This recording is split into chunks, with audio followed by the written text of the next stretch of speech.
Flies. Every survival guide will tell you you can eat the cambium layer from pine trees. I'm here to tell you that's bullshit, because it's impossible to remove the cambium layer from the inner bark, aka the living phloem. That's what we call the inner bark. The outer bark is called the periderm. Out west in the United States, they have the yew tree.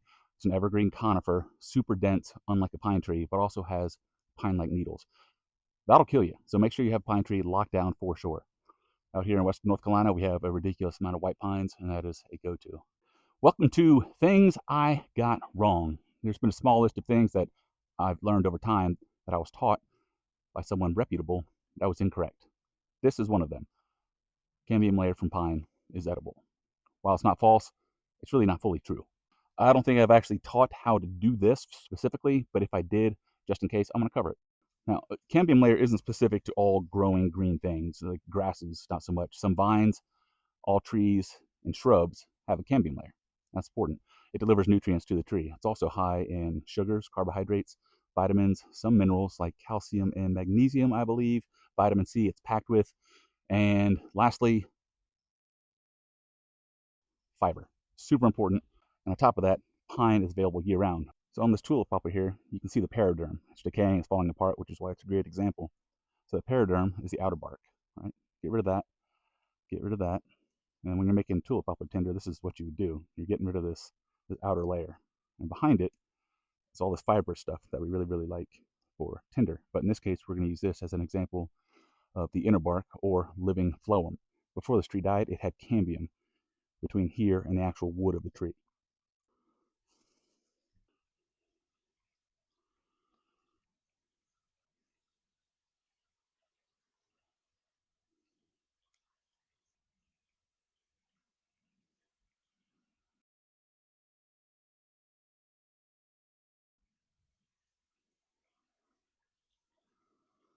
Parad- parad- so we have the periderm, the outer bark, and here you can see a bit of a sheen. That's going to be your cambium layer. It's so small, like the cells are microscopic. You could, if it were colored, see it, but it's super thin. Think 2 sheets of paper thick, if that, depending on the size of the tree. And then the whitish stuff is the actual inner layer, or the inner bark, aka the living phloem. I'm just going to start scraping some of this outer bark. Sometimes if you just you get too aggressive, that happens. I just want to start scoring it because sometimes you can get it going and it peels off. Now, it's important to know during the winter, since the evergreen conifers like pine go dormant, that's right, they go dormant, not like a deciduous tree, but basically they stop producing the cambium, and the bark actually kind of seals itself, kind of tightens to the tree and seals. So it becomes quite difficult to actually harvest the inner bark. Done this a handful of times, but I'm going to give you a live reaction. I just peeled this from a white pine, western North Carolina, mid-July.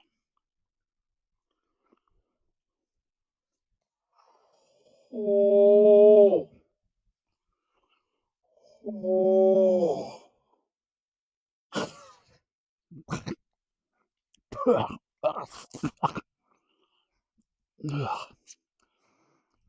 I need a smaller one. Okay, so that one I just took a sample from was about 13 feet tall. Maybe you're a tree expert and you can tell me how old that tree is, but it's got a big canopy, elevation, temperature, humidity, moisture level in the soil. I'm sure all that plays a role. That one's about 13 feet tall. This one's just about 6. So what I'm going to do, I'm going to go ahead and be a little selfish and go and break this off right here to make my life a little easier.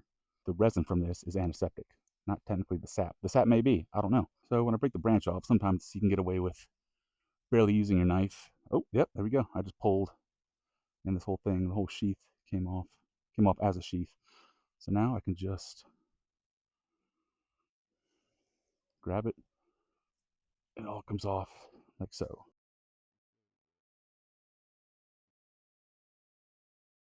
I got most of it off. I'm content with this. This is just a sample. Now, on a much younger tree, let's take a look or take a taste.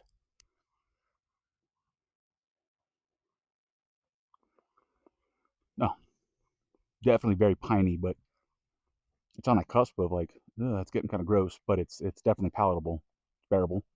I'm still chewing on it. Chews pretty well.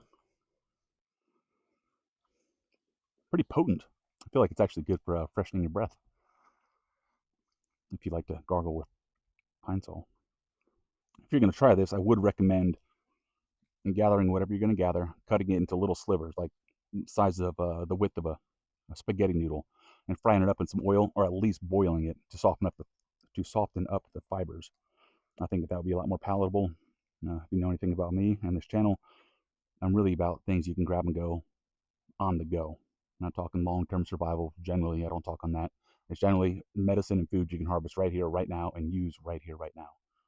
Because in a survival situation, man, yeah, well, you don't really have much gear. So coal burning a cup or carving one or making one out of, pine bark, now you can do it. But it's good to know what you can do right here, right now, in the moment. Stay alive as long as you can. Bye.